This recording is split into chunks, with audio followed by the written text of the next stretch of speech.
Hello दोस्तों, स्वागत है आप सभी का समाधान स्टडी परिवार में। फ्रेंड्स, अभी एग्ज़ाम होने वाली है आपकी बहुत सारी, तो सभी एग्ज़ाम्स के लिए ये क्लास बहुत ही हेल्पफुल होने वाली है। फ्रेंड्स, स्टेट एग्ज़ाम्स के लिए जो साइंस है वो आपकी इस क्लास से पूरी कवर होने वाली है। तो आज हम परमाणु की संरचना के बारे में पढ़ने वाले हैं, तो हो जाइए तैयार। स्टार्ट करते हैं हमारे आज के सेशन को, स्ट्रक्चर ऑफ एटम। तो सेशन को लाइक शेयर ज़रूर कर दीजिएगा फ्रेंड्स। चलिए बढ़ते हैं क्वेश्चन की ओर।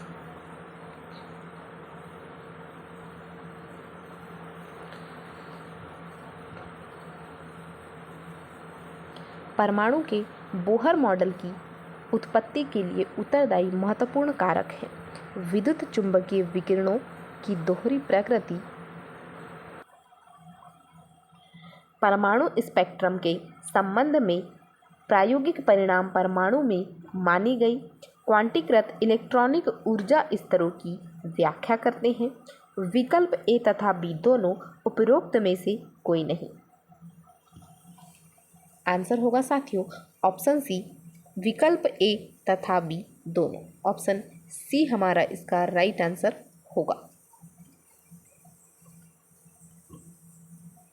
अगला क्वेश्चन है, मैक्सवेल के अनुसार विद्युत आवेशित कणों को जब त्वरित किया जाता है तो एकांतर विद्युत एवं चुंबकीय क्षेत्र उत्पन्न होते हैं जो तरंगों के रूप में संचरित होते हैं, जिन्हें कहते हैं। मैक्सवेल के अनुसार विद्युत आवेशित कण जो है वह त्वरित किया जाता है तो एकांतर विद्युत एवं चुंबकीय क्षेत्र उसमें उत्पन्न हो जाता है, तरंगों के रूप में संचरित होते हैं, जिन्हें कहते हैं। विद्युत चुंबकीय तरंगे, इलेक्ट्रॉनिक विकिरण, विकल्प ए तथा बी दोनों इनमें से कोई नहीं। आंसर होगा साथियों ऑप्शन सी, विकल्प ए तथा बी दोनों। ऑप्शन सी हमारा राइट आंसर होगा। नेक्स्ट क्वेश्चन है, मैक्सवेल ने बताया कि प्रकाश तरंगे संबंधित होती है। मैक्सवेल ने बताया कि प्रकाश तरंगे संबंधित होती है दोलायमान विद्युत प्रकृति से, दोलायमान चुंबकीय प्रकृति से। विकल्प ए तथा बी दोनों उपरोक्त में से कोई नहीं। उपरोक्त में से कोई नहीं। आंसर होगा ऑप्शन सी, ए बी दोनों। दोलायमान विद्युत प्रकृति से एंड दोलायमान चुंबकीय प्रकृति से तरंगे, प्रकाश तरंगे संबंधित होती है विद्युत प्रकृति एवं चुंबकीय प्रकृति। Option C. नेक्स्ट है, विभिन्न प्रकार के विद्युत चुंबकीय विकिरण जो एक दूसरे से तरंगदैर्ध्य या आवृत्ति में भिन्न होते हैं का स्पेक्ट्रम कहलाता है। विद्युत चुंबकीय स्पेक्ट्रम, रेखीय स्पेक्ट्रम, ए बी दोनों इनमें से कोई नहीं। चुंबकीय विकिरण जो एक दूसरे से तरंगदैर्ध्य या आवृत्ति में भिन्न होते हैं स्पेक्ट्रम कहलाते हैं। तो आंसर होगा ऑप्शन ए, विद्युत चुंबकीय स्पेक्ट्रम यह कहलाता है। तो ऑप्शन ए हमारा इसका राइट आंसर होगा फ्रेंड्स। अगला क्वेश्चन है, हर्ट्ज के बारे में कौन सा कथन सही है? यह आवृत्ति का एसआई मात्रक है, यह हेनरिक हर्ट्ज के नाम पर है, यह तरंगों की वह संख्या है जो किसी बिंदु से प्रति सेकंड गुजरती है, उपरोक्त सभी। आंसर होगा ऑप्शन डी, उपरोक्त सभी इसका राइट आंसर है। यह आवृत्ति का एसआई मात्रक है।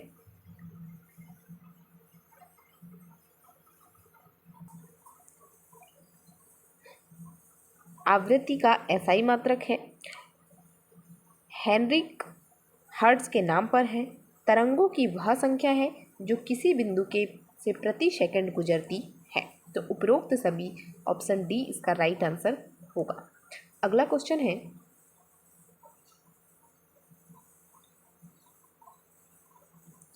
दो विकिरणों की ऊर्जाएं E1 और E2 है।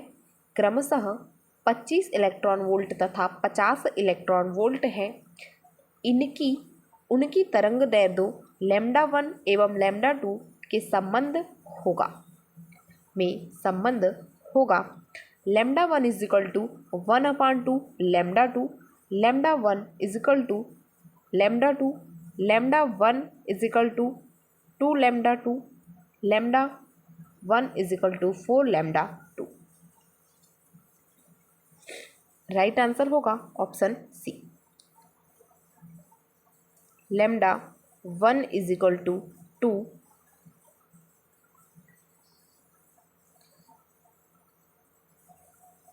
λ2।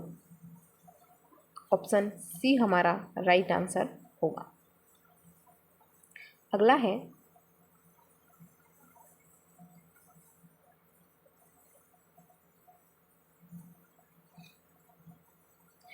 प्लांक स्थिरांक का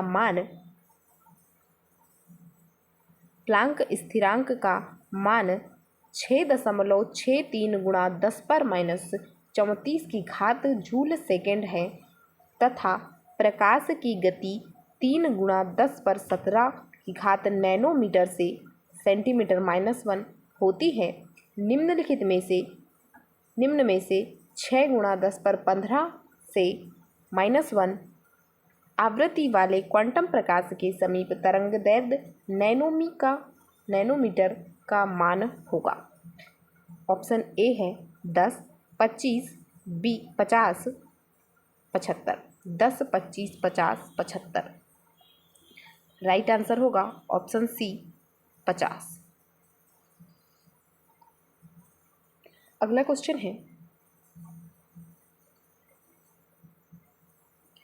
Cl2 में एक मोल Cl से Cl बंध के वियोजन के लिए आवश्यक ऊर्जा 243 किलो जूल मोल -1 है। उच्चतम तरंगदैर्ध्य वाला प्रकाश जो Cl से Cl बंध के वियोजन में समर्थ है होगा 700 नैनोमीटर, 494 नैनोमीटर, 596 नैनोमीटर, 640 नैनोमीटर।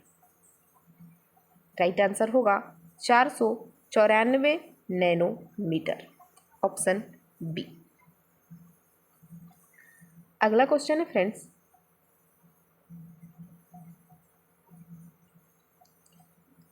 प्रति इकाई लंबाई में तरंगदैर्ध्य की संख्या कहलाती है। आवृत्ति, तरंगदैर्ध्य, तरंग संख्या, इनमें से कोई नहीं। आंसर होगा तरंग संख्या। प्रति इकाई लंबाई में तरंगदैर्ध्य की संख्या तरंग संख्या कहलाती है। तो ऑप्शन सी हमारा राइट आंसर होगा। नेक्स्ट है, किसी बाधा के किनारों पर तरंग के मुड़ने को कहते हैं। विवर्तन, अपवर्तन, परावर्तन, विक्षेपण। विवर्तन, अपवर्तन, परावर्तन, विक्षेपण। आंसर होगा ऑप्शन ए विवर्तन। 45 का आंसर ए होगा विवर्तन। अगला क्वेश्चन है, चिरसम्मत भौतिकी क्लासिकल फिजिक्स निम्न में से किस घटना को समझाने में असफल रही। चिरसम्मत फिजिक्स जो है वो किस घटना को समझाने में असफल रही। कृष्णिका विकिरण, प्रकाश विद्युत प्रभाव, ठोसों में तापमान के फलन के रूप में ऊष्माधारिता का परिवर्तन, उपरोक्त सभी। राइट आंसर होगा ऑप्शन डी उपरोक्त सभी। कृष्णिका विकिरण, प्रकाश विद्युत प्रभाव, ठोस में तापमान के फलन के रूप में ऊष्माधारिता का परिवर्तन, इन सभी घटनाओं को समझाने के लिए चिरसम्मत भौतिकी या क्लासिकल फिजिक्स जो है वह असफल रही है। तो ऑप्शन डी हमारा उपरोक्त सभी, ऑल ऑफ दिस, इसका राइट आंसर होगा। नेक्स्ट क्वेश्चन है, कृष्णिका से उत्सर्जित विकिरण का यथार्थ आवृत्ति वितरण निर्भर करता है ताप पर, दाब पर, आयतन पर, इनमें से कोई नहीं। आंसर होगा ऑप्शन ए ताप पर।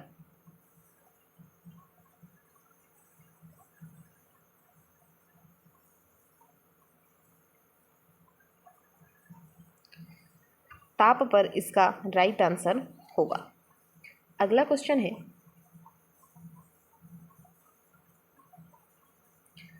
प्लांक के अनुसार विद्युत चुंबकीय विकिरण के रूप में ऊर्जा की जिस न्यूनतम मात्रा का उत्सर्जन होता है कहलाती है।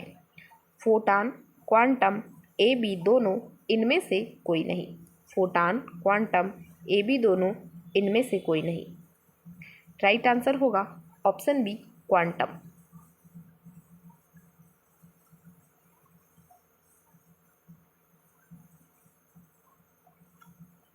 नेक्स्ट है,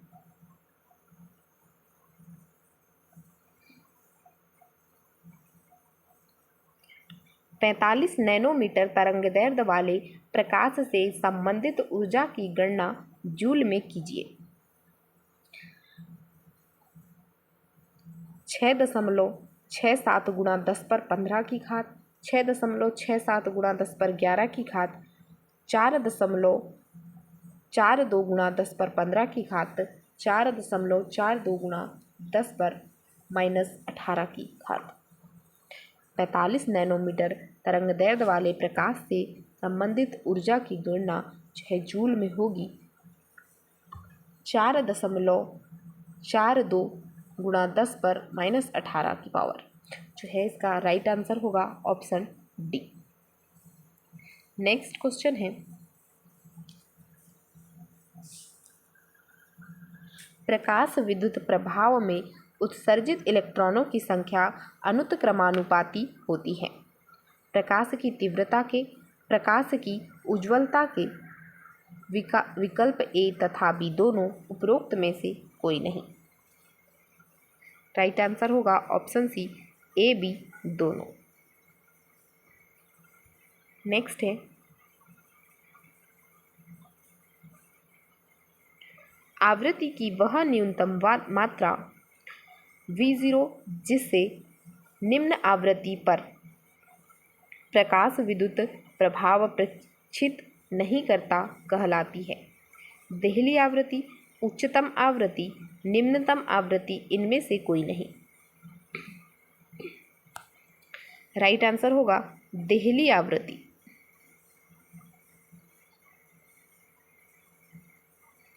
ऑप्शन ए। नेक्स्ट है,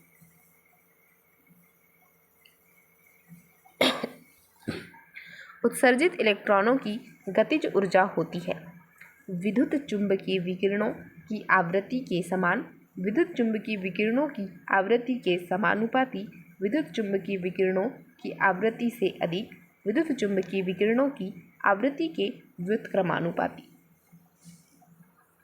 राइट आंसर होगा विद्युत चुंबकीय विकिरणों की आवृत्ति के समानुपाती। उत्सर्जित इलेक्ट्रॉनों की गतिज ऊर्जा विद्युत चुंबकीय विकिरणों की आवृत्ति के समानुपाती। ऑप्शन बी हमारा राइट आंसर होगा फ्रेंड्स। नेक्स्ट क्वेश्चन है, श्वेत प्रकाश की किरण रंगीन पट्टियों की एक श्रृंखला के रूप में फैल जाती है जिसे कहते हैं दृश्य बैंड, स्पेक्ट्रम, इलेक्ट्रॉनिक स्पेक्ट्रम, इनमें से कोई नहीं। आंसर होगा स्पेक्ट्रम, ऑप्शन बी।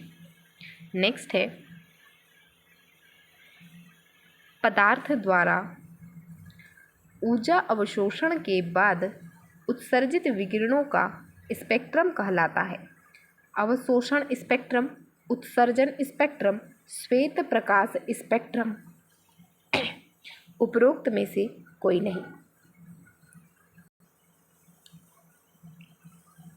आंसर होगा उत्सर्जन स्पेक्ट्रम, ऑप्शन बी, उत्सर्जन स्पेक्ट्रम।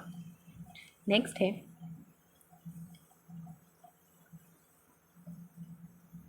गैसीय अवस्था में परमाणु का उत्सर्जन स्पेक्ट्रम लाल से बैंगनी तरंगदैर्ध्यों में सतत रूप से प्रदर्शित नहीं होता है, परंतु उनसे केवल विशेष तरंगदैर्ध्यों वाला प्रकाश उत्सर्जित होता है जिनके बीच में काले स्थान रहते हैं। ऐसे स्पेक्ट्रम को कहते हैं। रेखीय स्पेक्ट्रम, परमाणुवीय स्पेक्ट्रम, विकल्प ए तथा बी दोनों, उपरोक्त में से कोई नहीं। ऑप्शन सी राइट आंसर होगा, ए बी दोनों।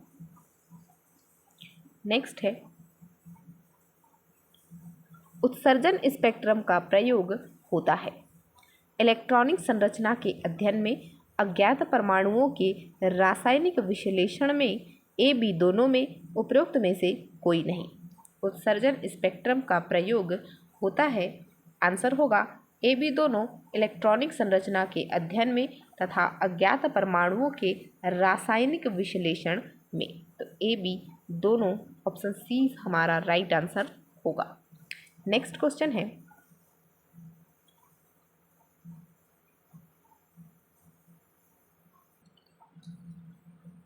निम्न में से कौन सी श्रेणी की रेखाएं हाइड्रोजन के विद्युत चुंबकीय स्पेक्ट्रम के दृश्य क्षेत्र में पाई जाती है? लाइमन श्रेणी, बामर श्रेणी, पास्टन श्रेणी, फुंड श्रेणी। आंसर होगा बामर श्रेणी, ऑप्शन बी।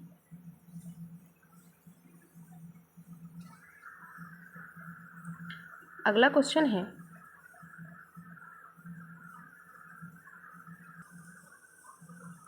हाइड्रोजन परमाणु में इलेक्ट्रॉन नाभिक के चारों ओर निश्चित त्रिज्या और ऊर्जा वाले वृत्ताकार पथों में घूम सकता है, इन्हें कहा जाता है। हाइड्रोजन परमाणु में इलेक्ट्रॉन जो है वह नाभिक के चारों ओर निश्चित मात्र त्रिज्या और ऊर्जा वाले वृत्ताकार पथ में घूमता है, तो इन्हें क्या कहा जाता है? कक्षा, कक्षक, उपकक्षा, इनमें से कोई नहीं। कक्षा, कक्षक, उपकक्षा, इनमें से कोई नहीं। आंसर होगा ऑप्शन ए, कक्षा। अगला क्वेश्चन है, कक्षा में इलेक्ट्रॉन की ऊर्जा है, समय के साथ परिवर्तित होती है, समय के साथ अपरिवर्तित रहती है, दाब के साथ परिवर्तित होती है, उपरोक्त में से कोई नहीं। आंसर होगा ऑप्शन बी, समय के साथ अपरिवर्तित रहती है। कक्षा में इलेक्ट्रॉन की ऊर्जा समय के साथ अपरिवर्तित रहती है। अगला क्वेश्चन है, कोणीय संवेग है, कोणीय संवेग है जड़त्व आघूर्ण एवं कोणीय वेग का योग, जड़त्व आघूर्ण एवं कोणीय वेग का अंतर, जड़त्व आघूर्ण व कोणीय वेग का गुणनफल, जड़त्व आघूर्ण एवं कोणीय वेग का अनुपात।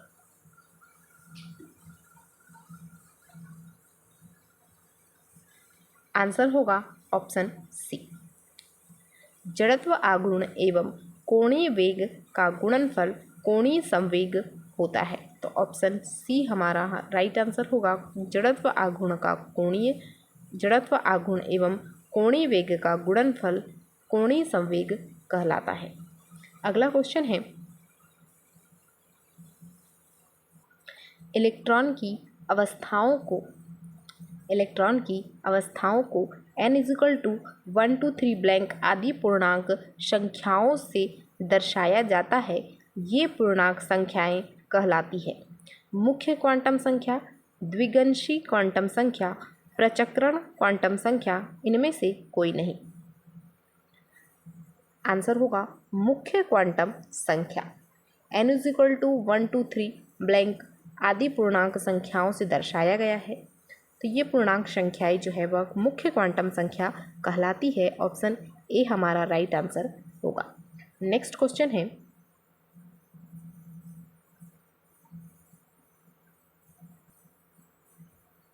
हाइड्रोजन परमाणु में इलेक्ट्रॉन की ऊर्जा ऋणात्मक चिन्ह युक्त होती है क्योंकि हाइड्रोजन परमाणु के लिए परमाणु में इलेक्ट्रॉन की ऊर्जा स्थिर अवस्था में स्वतंत्र इलेक्ट्रॉन से कम है।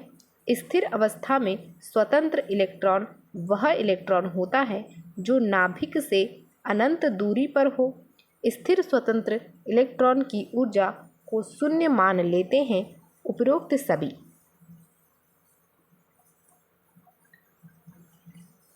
आंसर होगा ऑप्शन डी, उपरोक्त सभी। नेक्स्ट है,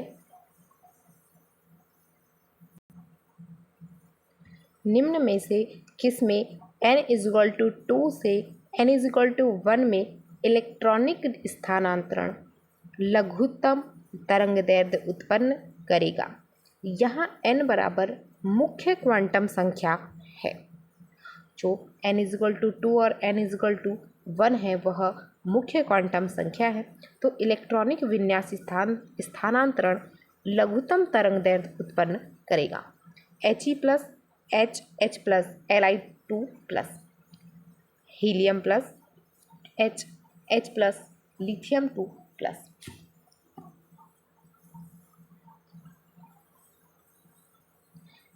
आंसर होगा option D, Li2+। Option D इसका राइट आंसर होगा। सेशन यहीं तक है फ्रेंड्स, तो सभी साथी सेशन को लाइक शेयर ज़रूर कर दीजिएगा। आई होप आपको सेशन बहुत अच्छा लगा होगा।